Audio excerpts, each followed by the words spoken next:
Graça e paz. Vamos começar com uma leitura no Evangelho de João, capítulo 8. Evangelho de João, capítulo 8, versículos de 1 a 11. Vamos ouvir a leitura.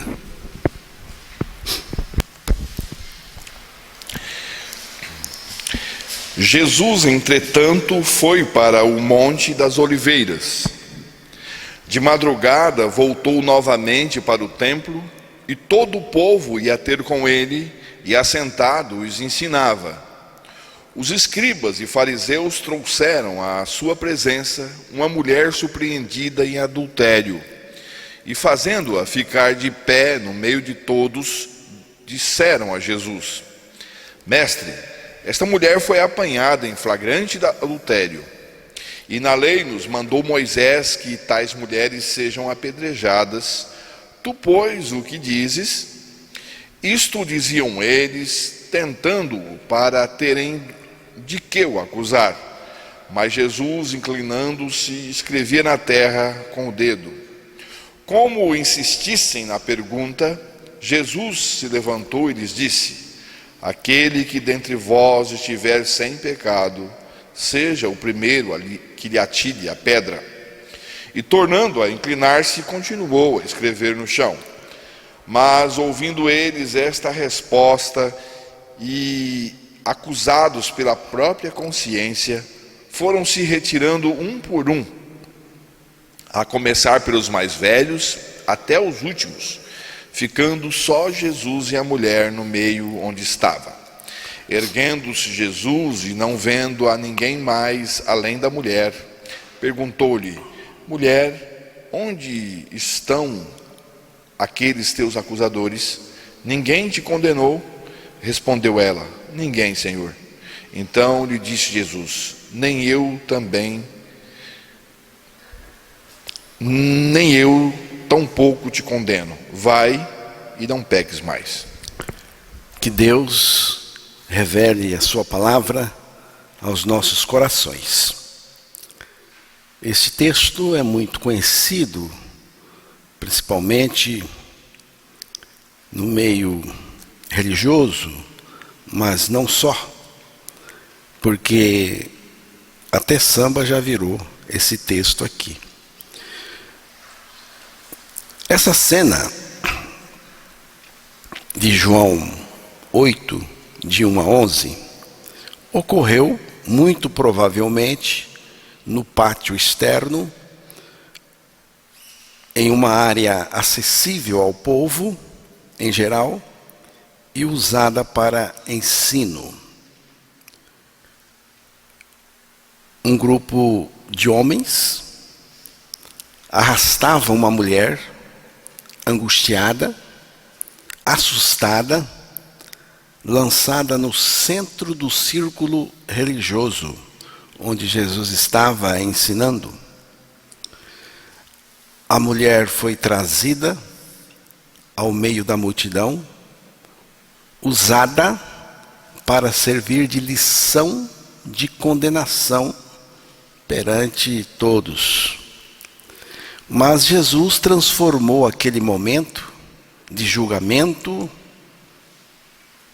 tenso em um momento inesquecível de graça. Mas a mulher não era o alvo final deles, da turma que levou a mulher. A verdadeira intenção era armar uma armadilha para Jesus. Nesse caso, a mulher era mais um meio, uma manobra nas mãos deles. E também nas mãos deles, nas mãos deles não havia misericórdia nenhuma, mas pedras. E não era simbólico, não. Eram pedras reais, frias, prontas para esmagar o corpo de uma mulher pecadora. O cenário era de condenação iminente, de sentença sumária. Esse episódio tão forte ecoa nos nossos dias com outra roupagem, mas com o mesmo espírito. Vivemos em uma geração marcada por julgamentos impiedosos e rótulos permanentes. As pedras continuam sendo levantadas, não de granito, mas de palavras, olhares, desprezos e sistemas religiosos que ferem ao invés de curar. Então, no capítulo 8 do Evangelho de João, para além disso tudo, vemos algo extraordinário. A graça entra em ação. E não é apenas uma história de perdão. É uma história de libertação. Jesus não apenas diz, nem eu te condeno. Ele acrescenta, vai-te e não peques mais. Jesus não apenas perdoou, mas libertou a mulher. A frase, vai-te e não peques mais, carrega autoridade, poder, transformação. É uma ordem que vem com a capacitação da graça. Perdão trata da culpa passada, do que fizemos, e libertação aponta para uma nova vida presente e futura. E para mostrar o quanto essa cena ainda é atual, mesmo em nossos dias, quero começar com uma história real. O bilhete no banco da igreja. Em uma pequena cidade no interior, uma mulher começou a frequentar uma igreja. Era conhecida por seu passado escandaloso, envolvimento com drogas, boatos de prostituição e relacionamentos conturbados. Todos sabiam quem ela era, ou pensavam que sabiam, mas ela estava ali, domingo após domingo, sentada sempre no fundo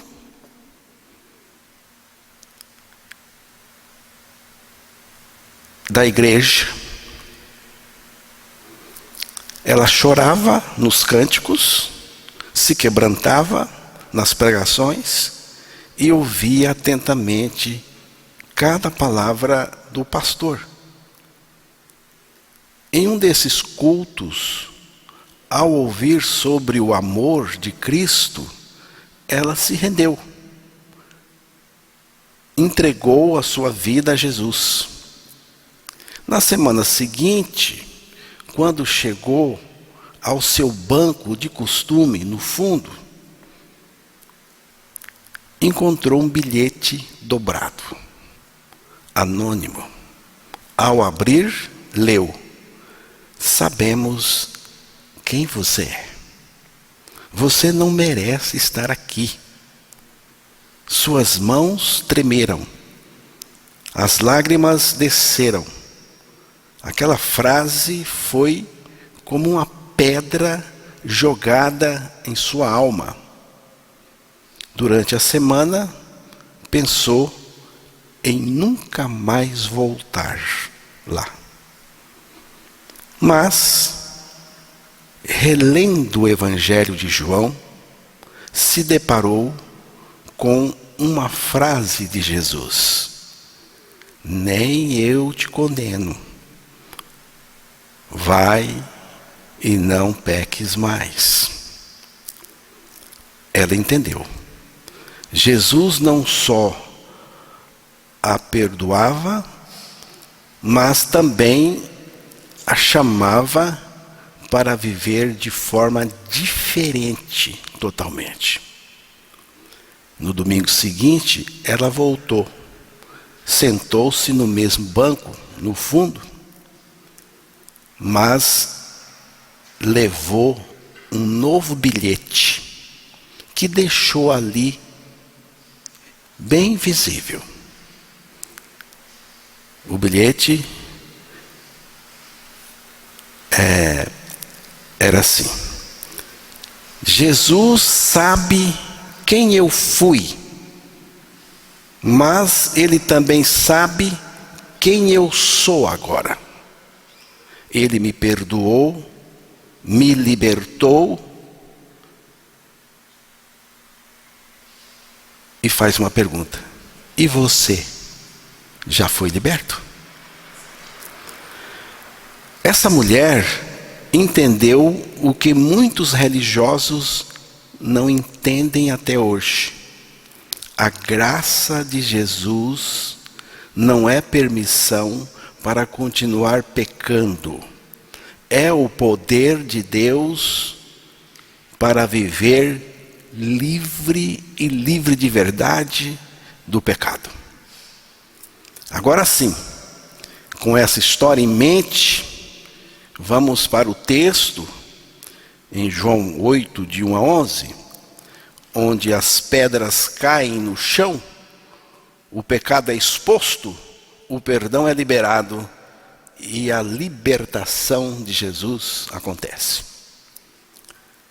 Porque quando a graça entra em ação, nada permanece igual. Quando você é atingido em cheio pela graça de Deus, você não é mais o mesmo e nem será. Esta mensagem é sobre 3 figuras em cena: a pecadora, no caso a mulher, os religiosos e Jesus. Mas o foco não está apenas no escândalo do pecado ou na hipocrisia dos acusadores, e sim naquilo que Jesus faz quando encontra o pecador.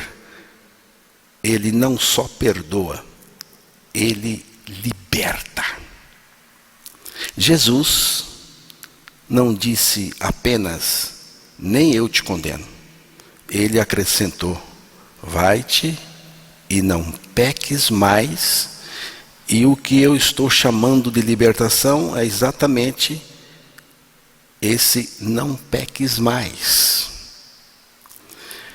Essa mulher, marcada pela vergonha, encontrou algo que a religião e nenhuma podia oferecer: perdão com poder para uma nova vida. Vivemos em um tempo em que as pedras continuam sendo levantadas, pedras de julgamento, de acusação, intolerância, pedras lançadas pelas redes sociais, pelos púlpitos, pelos olhares e até pelo silêncio das pessoas. Nos tornamos especialistas em apontar pecados, principalmente os dos outros. Mas o texto de João 8, de 1 a 11, nos leva a um cenário profundamente humano, onde a culpa e a vergonha e a religiosidade se cruzam e onde Jesus entra em cena com algo revolucionário: a graça dele. Esta mensagem carrega 3 elementos fundamentais: pedras que representam o julgamento cruel, pecado que revela a fraqueza, a fragilidade humana, e perdão com libertação, porque não é só perdão, que é a expressão mais alta do coração de Deus. Vamos destacar alguns aspectos importantes deste episódio. O primeiro: a religião que usa pessoas. A mulher foi usada como armadilha para apanhar Jesus, pegar Jesus. Ela estava sendo exposta com a intenção de também expor Jesus e comprometê-lo de alguma forma. Ela foi exposta com a intenção maliciosa de atingir Jesus e comprometer sua reputação de alguma forma. Eles não queriam justiça, não estavam interessados, muito menos preocupados com a mulher, nem perguntaram seu nome, não queriam nem saber se tinha filhos ou se havia sido abandonada. Não se importaram com suas lágrimas, angústias, dores ou vergonha. Eles queriam que ela se perdesse. E ao que tudo indica, desejavam o mesmo para Jesus. Você está vendo que coisa perversa? Eles queriam a ruína dela e, de certo modo, também a de Jesus. Eles estavam prontos para condená-la sem misericórdia e, se possível, arrastar Jesus com ela. Ela era apenas uma peça no tabuleiro da armadilha montada contra Jesus. Para eles, ela não passava de uma peça no tabuleiro, usada friamente para armar uma cilada contra Jesus. O sistema religioso usou a mulher pecadora como armadilha para pegar Jesus, apanhar Jesus em alguma contradição. A intenção perversa deles era pegá-lo em algum erro, a fim de terem um motivo para acusá-lo. Escribas e fariseus religiosos não estavam interessados na verdadeira necessidade daquela mulher. Ela era apenas massa de manobra no esqueminha religioso deles. Mas, e aqui tem uma coisa interessante, mas o pecador deve ser levado a Jesus para ser liberto e salvo por ele. Contudo, essa não era a intenção dos escribas e fariseus. Eles queriam que a mulher se arruinasse ainda mais do que já estava. O que fazer com o pecador? O que nós vamos fazer com o pecador? Pecador que lhes dá tanto trabalho. O que fazer? Levá-lo a Jesus. Não há outro lugar. Essa é sempre a resposta: levá-lo a Jesus. Jesus é o único que perdoa, transforma e liberta verdadeiramente.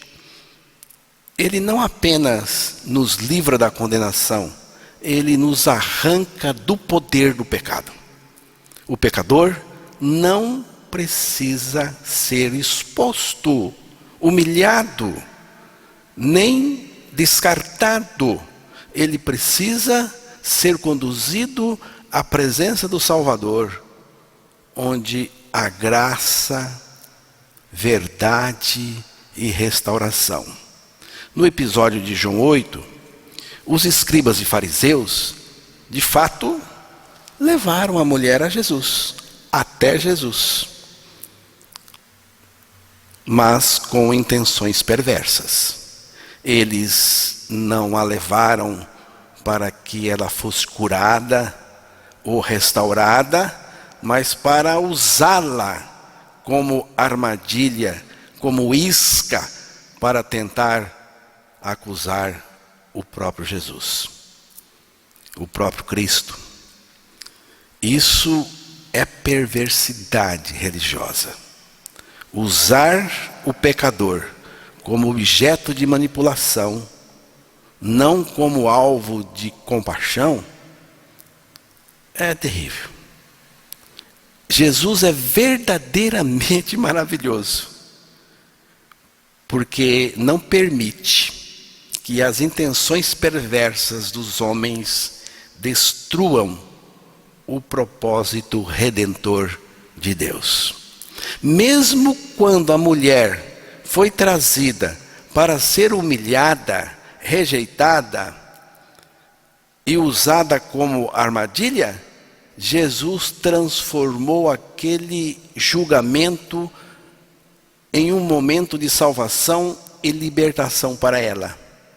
Isso mostra que, por mais que as circunstâncias pareçam contrárias, a graça e o amor de Jesus sempre prevalecem para salvar e restaurar vidas. Para aquela mulher, apesar da situação constrangedora e dolorosa, aquele encontro foi o melhor encontro da vida dela. O momento que ela experimentou perdão verdadeiro, aceitação e vida nova. Essa verdade é um poderoso lembrete para nós hoje. Nenhuma situação é tão difícil que Jesus não possa usar para nos resgatar. Nenhuma armadilha, nenhuma acusação, nenhuma condenação humana pode impedir a graça de Deus de operar. Não pode. Jesus é capaz de transformar nossas piores experiências. Ele pode. Jesus é tão maravilhoso que, mesmo quando a mulher foi trazida com intenções perversas, ele a salvou. Para aquela mulher, aquele foi o momento mais importante, o melhor momento de sua vida, apesar da humilhação e do sofrimento que enfrentava. Isso nos mostra que, por mais obscura que seja a situação, a graça de Jesus pode brilhar e transformar vidas. Hoje vivemos em um tempo marcado por um sistema religioso saturado de práticas e atitudes que frequentemente distorcem o Evangelho, com regras rígidas, julgamentos impiedosos e uma espiritualidade vazia que afasta as pessoas da verdadeira liberdade em Cristo. Esse caos religioso, cheio de hipocrisia, manipulação, é um cenário em que a mulher foi colocada. Exatamente o cenário em que a mulher foi colocada. Um ambiente hostil, onde o amor e a compaixão parecem ter sido esquecidos. Mas o alerta fica para nós. O alerta de Jesus aqui está bem nítido. Mesmo em meio a esse caos, a salvação genuína ainda é possível, porque Jesus continua sendo o mesmo Salvador de antes. Ele não mudou. E a sua graça é maior do que qualquer sistema religioso perverso e corrompido. Enquanto o sistema pode aprisionar e condenar, Jesus liberta e restaura. Portanto, não podemos perder a esperança, nem nos conformar com um cristianismo de aparências e legalismo. O convite é para que levemos os pecadores a Jesus. Não para condená-los, mas para que experimente o perdão e a libertação que só Ele pode oferecer. Mesmo num mundo religioso saturado de erros, Jesus é a esperança viva que pode transformar qualquer vida em qualquer circunstância. A diferença entre religião e evangelho está exatamente aí. Religião acusa e apedreja. Jesus acolhe e liberta. Levar alguém a Jesus deve ser sempre um ato de amor e fé, nunca de interesse, manipulação ou julgamento. O povo era e ainda é massa de manobra para muitos líderes religiosos. O sistema manipula, usa e até abusa, mas Jesus não veio para apedrejar, veio para salvar. O segundo aspecto, vamos chamar aqui de 2 pesos e 2 medidas. Aquele que de entre vós está sem pecado, seja o primeiro a atirar pedra contra ela. Versículo 7. Jesus expôs a hipocrisia deles. Jesus abriu a caixa preta da vida deles. Um a um foram saindo, começando pelos mais velhos. Eles eram carrascos com os outros, mas tolerantes consigo mesmos.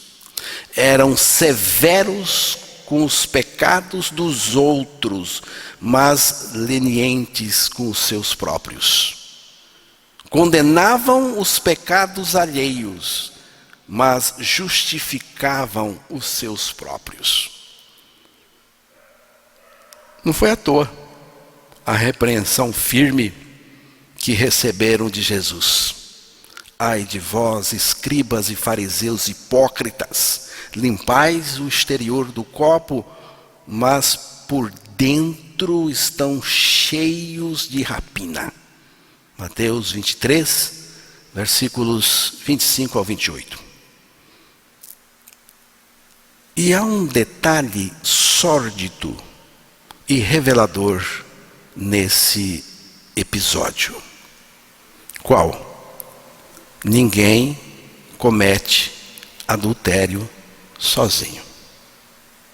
Adultério é, por definição, um pecado que envolve 2 pessoas. Mas aqui, só a mulher foi trazida diante de Jesus. Onde estava o homem? Por que ele não foi levado também? Lembre-se que o texto diz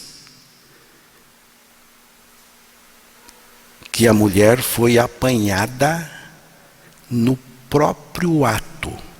Ela estava fazendo. No próprio ato. Então, ele estava lá. Ele estava lá.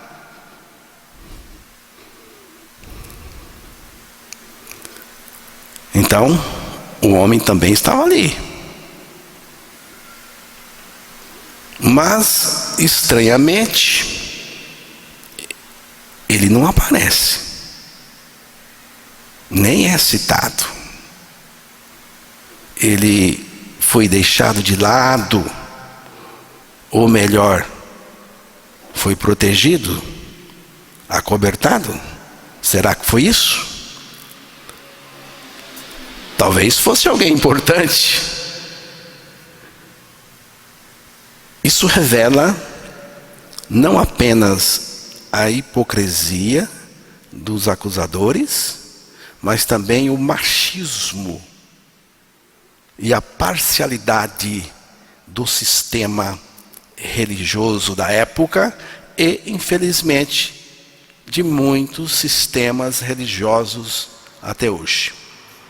A mulher foi exposta, humilhada, usada como isca para atacar Jesus, enquanto o homem, culpado do mesmo pecado, desapareceu da cena.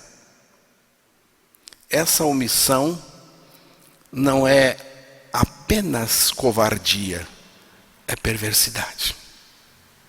É manipulação da justiça. É um uso seletivo da moralidade. Eles queriam um bode expiatório e escolheram o lado mais frágil da situação. Jesus, ao confrontar esse cenário, não apenas salva a mulher, ele desmascara a injustiça do sistema, expõe a hipocrisia dos acusadores e revela a sua maravilhosa graça. Justiça com misericórdia, verdade com compaixão, confronto com restauração. A religião cheira mal, fede, quando se esconde atrás da aparência e do poder. Jesus, com sua sabedoria, colocou o dedo na ferida daqueles religiosos, dizendo: aquele que dentre vós está sem pecado, seja o primeiro que atire pedra contra ela. Com isso, como já disse, Jesus abriu a caixa preta deles, revelou. Jesus conhece tanto as coisas ocultas do coração como os atos praticados em segredo. Acusados pela própria consciência, foram saindo um, a começar pelos mais velhos até os últimos. Ficou apenas Jesus e a mulher que estava no meio. A mulher ficou. E tem uma coisa: Jesus não pediu para ela ficar. Jesus não pediu, fica aqui para a gente conversar. Jesus não pediu, mas ela ficou. Por isso foi liberta. Os acusadores da mulher, ao serem confrontados por Jesus com a verdade de seus próprios pecados, deram as costas para Jesus, foram embora, deram as costas, um a um. É por isso que o pessoal não é liberto do pecado. Porque quando a gente fala do pecado, eles ficam bravos, ficam nervosos. Não quer ser livre do pecado. Eles estavam diante do único que pode salvá-los, perdoá-los, libertá-los e lhes dar uma nova vida.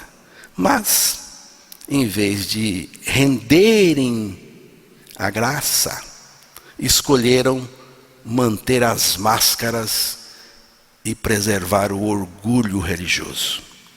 Preferiram sair com a consciência acusada do que dobrar os joelhos e reconhecer diante de Jesus a própria miséria espiritual. Esse pessoal, irmãos, essa gente desperdiçou a maior oportunidade de suas vidas. Estavam frente a frente com o próprio Deus, frente a frente com a misericórdia encarnada, mas saíram como entraram, endurecidos, ou até pior, vazios e perdidos. Já a mulher pecadora, assumida, ficou. Ela não justificou o seu pecado. Ela assumiu. Ela não tinha argumentos, não tentou se justificar. Também não fugiu da presença de Jesus. Não deu as costas ao Senhor como o pessoal. É por isso que ela foi transformada. A diferença não foi quem pecou mais ou menos, mas quem permaneceu na presença do Salvador. Não é uma questão de pecado, mais ou menos. É uma questão de quem fica diante do Senhor para ser liberto. Para Jesus tanto faz o pecado da mulher e o pecado deles, e o meu, todo mundo. Ele veio para nos libertar. Essa cena nos ensina algo poderoso. A questão não é ter pecado. A questão é fugir de Jesus para não ser liberto desse pecado, que é o que acontece.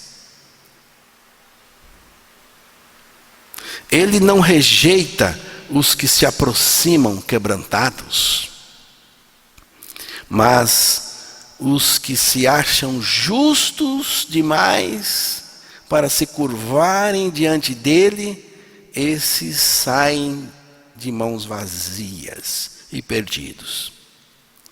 Que nunca sejamos como os fariseus, que foram embora quando podiam ser libertos. Que sejamos como aquela mulher, aos pés de Jesus, esperando não por julgamento, mas por graça e recebendo nova vida. Eles não pediram para serem apedrejados como queriam fazer com a mulher pecadora. Não reconheceram que eram igualmente dignos de morte por causa dos seus pecados. Essa pena de morte teve início no dia em que o homem pecou. Tem pena de morte? Tem. E essa pena de morte começou no dia em que o ser humano pecou e foi cumprida por Jesus na cruz. Eles não reconheceram que tinham de morrer. A pena de morte começou no dia em que o homem pecou. Nascemos sentenciados à morte.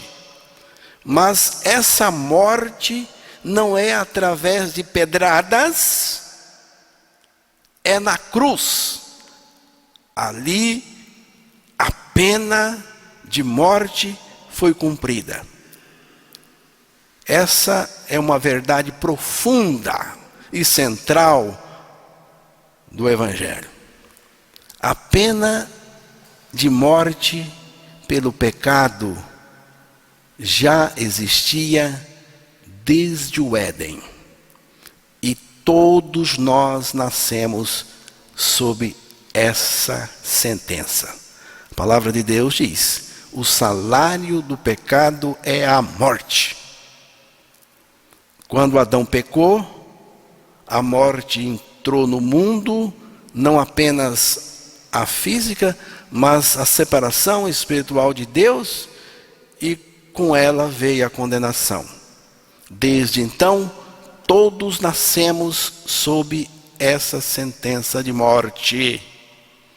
Não somos apenas pessoas que pecam, somos pessoas condenadas à morte por natureza. Não somos apenas pessoas que pecam, somos condenados à morte por causa da nossa natureza.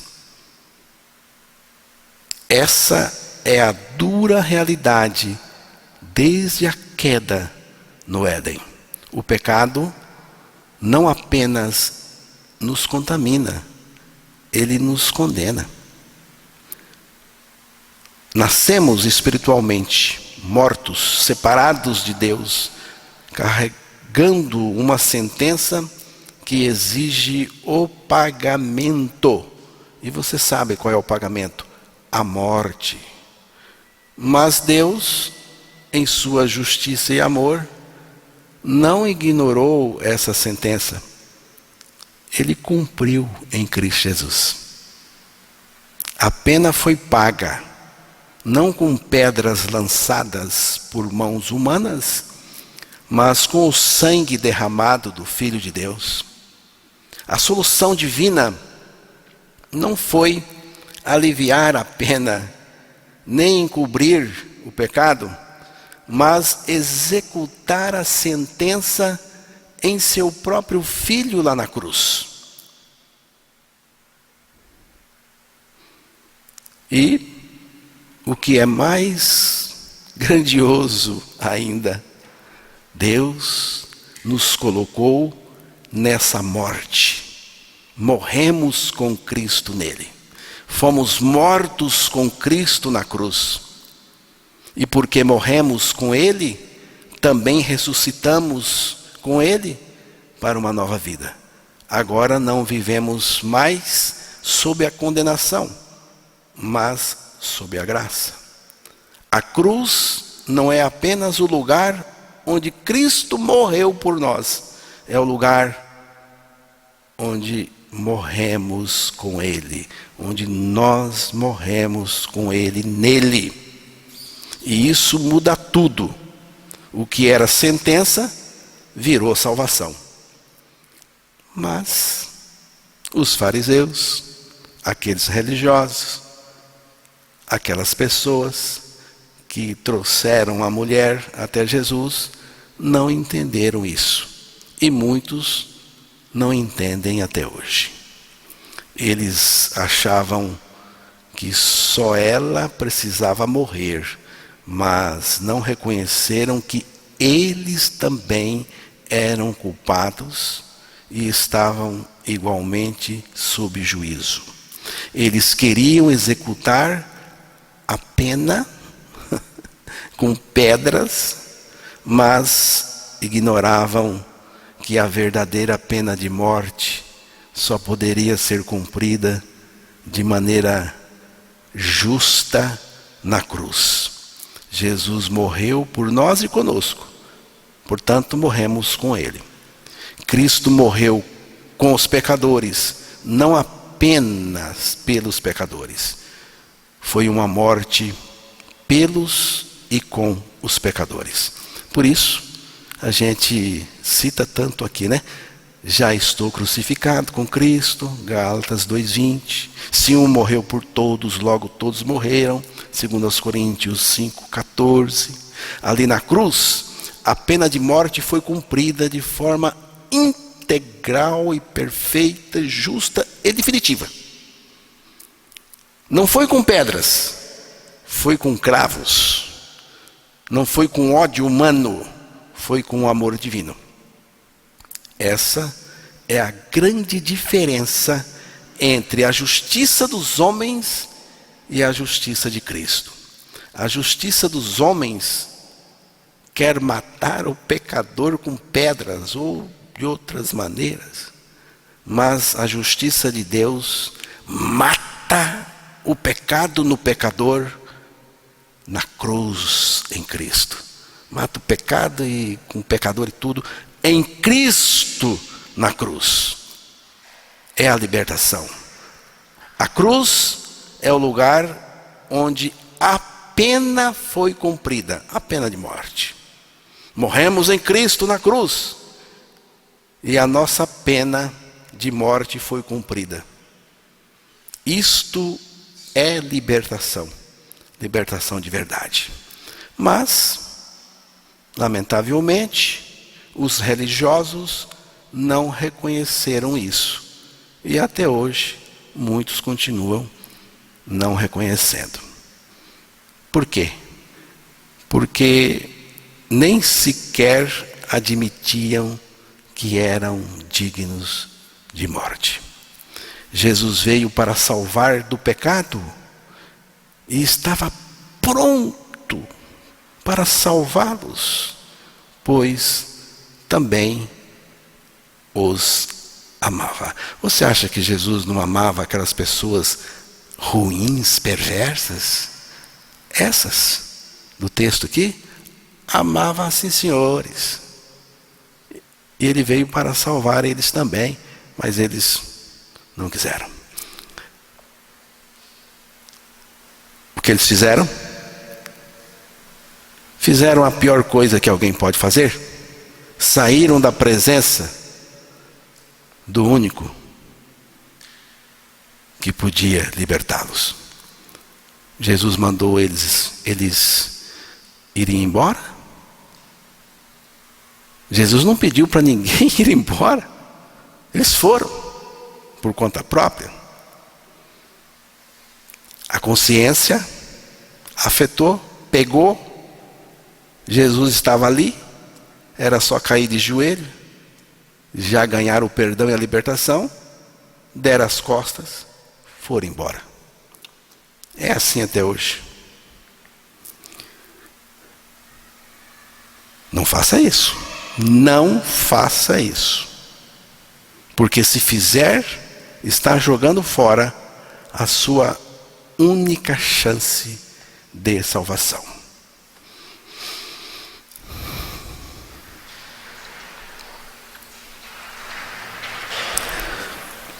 Um terceiro aspecto aqui, já estou caminhando para o final. Jesus salva e liberta totalmente. Então Jesus se levantou, porque ele estava escrevendo no chão,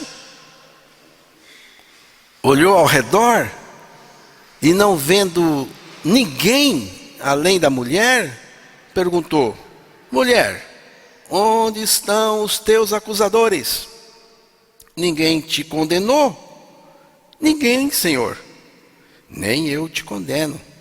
Vai-te e não peques mais. Jesus não disse: está tudo bem, mulher, está tudo bem. Ele não relativizou o pecado. Ele não deu o diagnóstico psicológico. E ela disse: ninguém, Senhor. E Jesus disse para ela: nem eu também te condeno. Vai-te, não peques mais. Jesus não aprovou, nem contornou a situação pecaminosa da mulher. Jesus foi categórico: vai-te e não peques mais. Jesus não teria dito, não peques mais, se isso não fosse possível a qualquer um de nós. Isso só é possível porque Ele nos leva à cruz com Ele. Uma ordem dessa magnitude só é possível porque Ele mesmo nos dá a condição para obedecer. Jesus ordena e também provê a condição. E essa condição é a nossa morte com Ele na cruz. Que diremos? Pois permaneceremos no pecado para que a graça abunde? De modo nenhum. Nós que já morremos para o pecado, como viveremos ainda nele? Romanos 6, 1 e 2. Mortos com Cristo na cruz, Ele vive a sua vida justa e santa em nós. Cristo vivendo em você é a vitória categórica sobre o pecado. Não sei qual é a sua situação de pecado, mas Jesus hoje também te diz: vai-te e não peques mais.